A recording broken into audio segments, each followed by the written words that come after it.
Alright, I'm going to show you my Celeatial Pearl Danios. If I pull back, you can see them. They like to hang around the middle. You can see them. Right there you have the male. He's got the bright red fins. Right there, coming up in front is a female. She's a little bigger. I want to show you some of the fry. They've been busy. If I can get a close-up on some of them. There we go. I've got 5 of them in there. So, there we go.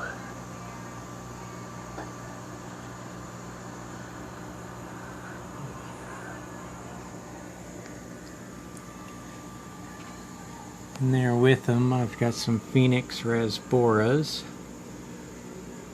as well as some fire red cherry shrimp. You can see one of them. He likes to hang out in my moss in the tree. And then right there to the right, you can see the little red one. That's one of her babies. Down here, the Celeatial Pearl Danios have been mating daily in my dwarf hairgrass, and then once they've gotten a little older, they actually migrate to the top, and they tend to hang out towards the top of the tank up here. They're kind of hard to see. There's one right there. There you can see the Phoenix rasbora in the back. It's a female. Alright, my auto cats. It's my auto sinkless. He's back there. And he's moving around. They pretty much feed on the stuff on the glass all day. I'm going to put some Cyclops here into the tank. And so I've melted it in some tank water. It was frozen. So I'm gonna go ahead and put it into the top up here.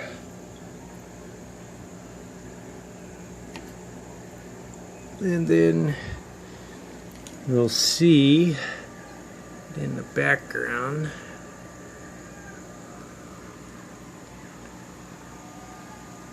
We're gonna pretty much come out in a feeding frenzy here in a minute. I didn't feed them this morning. Try not to overfeed them. They do seem to enjoy the Cyclops more than anything. I also feed them black worms. I try to crush up some dried bloodworms, a tiny bit of flake here and there. You see the baby, actually the Celeatial Pearl Danio fry are trying to get in on the food a little bit as well. Wish I could get a better shot of them. But they're gonna come out and they're gonna start going to work on that Cyclops. I overfed them a little bit just for this video. I try not to add too much at any one time. I actually see that I got some stuck now up there on the filter, so that might not have been a great idea. I used the pre-filter on my hang off the back to prevent any fry from being sucked in. You can see my auto cat. He's actually going to town on a little bit of algae that's been growing on there.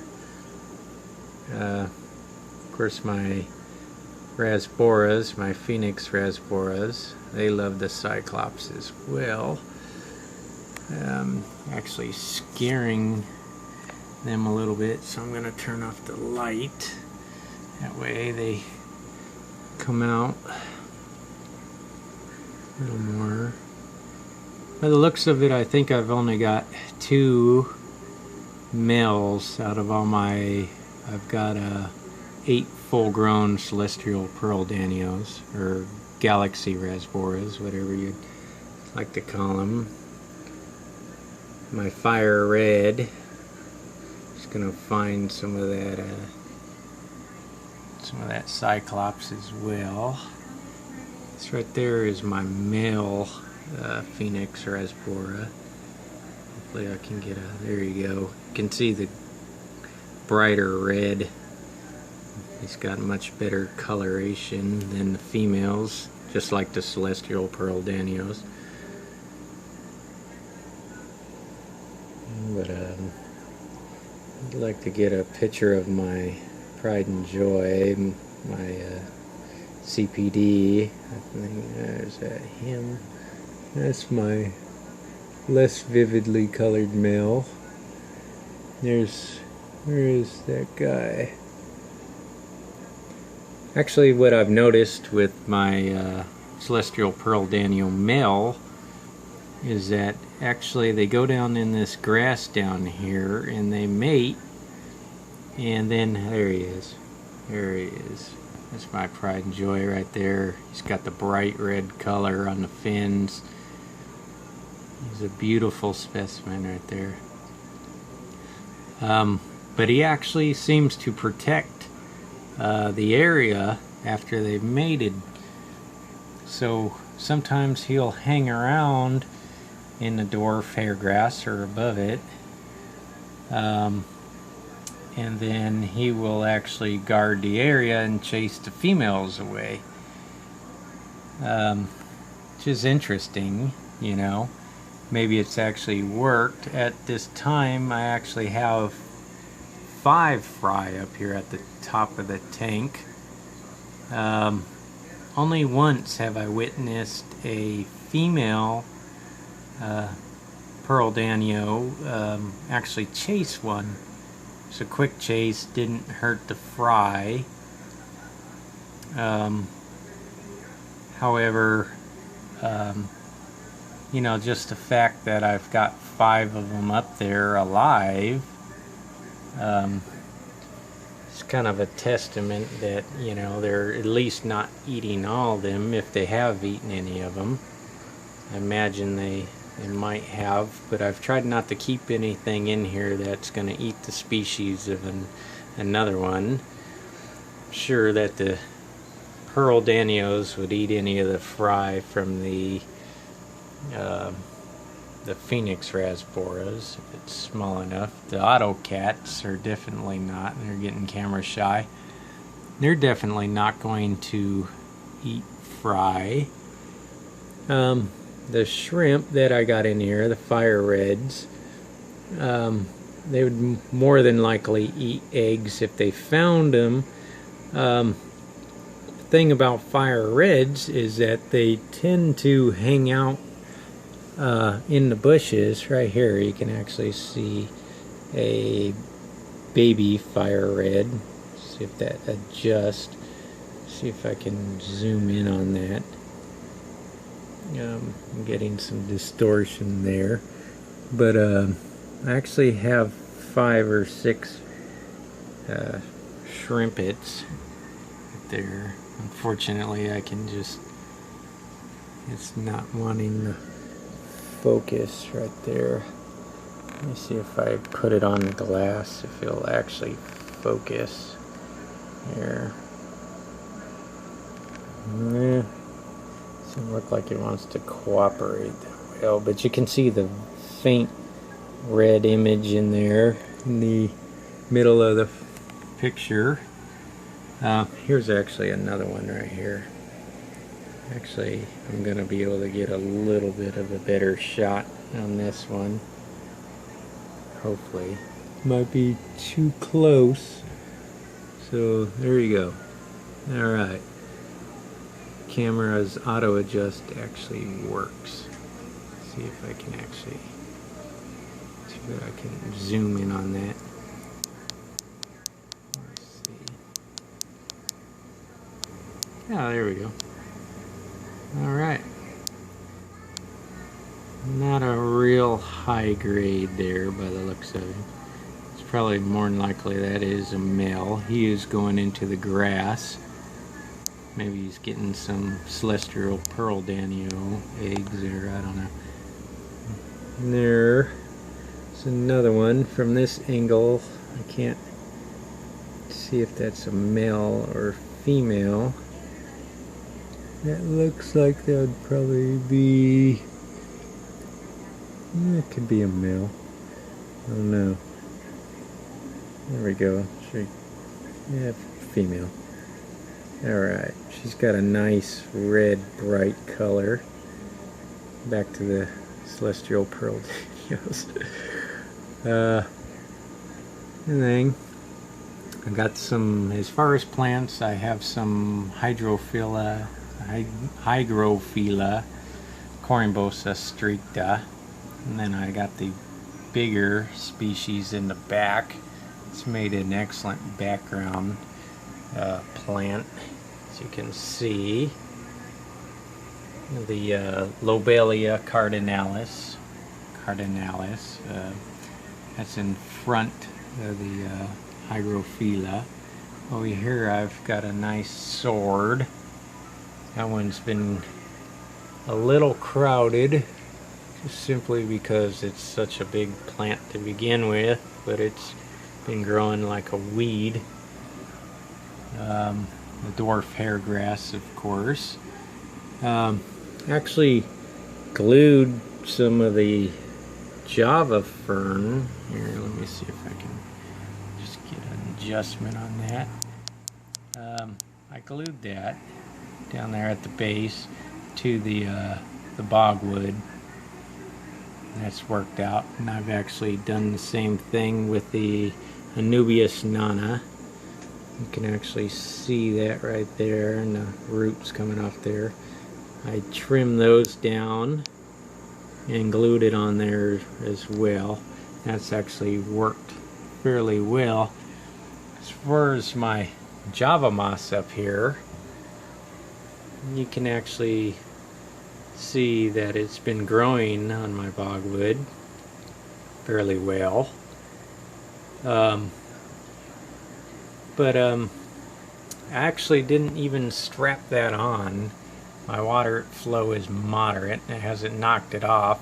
I actually just stuck it on the branch there, and it's actually stayed. And then recently I've just discovered that it's already kind of attached itself. In the back there I actually have another sword growing. That actually might be a different kind of sword than my they're both under Blairia, you know, the Echinodorus Blairi, I don't know how you would say that, but this one actually has different, you know, markings on the leaves. It's almost like tiger stripes in certain areas. And this one, the leaves seem to be thinner overall, even though the species is much younger. It's only been in there for, you know, a couple weeks, so I've gotten a lot of growth out of it. And then I actually have the onion plant back there. You can actually see just two leaves back there, and one of them actually hasn't been doing good. I'm using the ADA substrate with the black sand cap. Nothing special as far as filters go. I wish I had a canister filter, but right now I've got to hang off the back with a pre-filter and just your standard 150 watt adjustable heater. I'm running a Fluval drop checker. It's looking nice light green right now. Actually, I'm not even running my CO2 anymore. My pH gets down to about 6.4, 6.5. KH is about 3, and my general hardness runs anywhere between 4 and 5 degrees. As far as the CO2 unit, it's just a standard diffuser, nothing special. It's got the the bubble checker included as well. I'm using the Aqua paintball setup as well. Pulled out of one of my other tanks. I actually got a stem of water wisteria floating up there. You can't really see it right now. Getting a whole lot of bubbles here now for some reason. I don't know why. But in the filter, I've got I just got a sponge basically in there, a coarse sponge, and then I've got some Purigen. Me relying on the pre-filter to do a lot of the fine particulate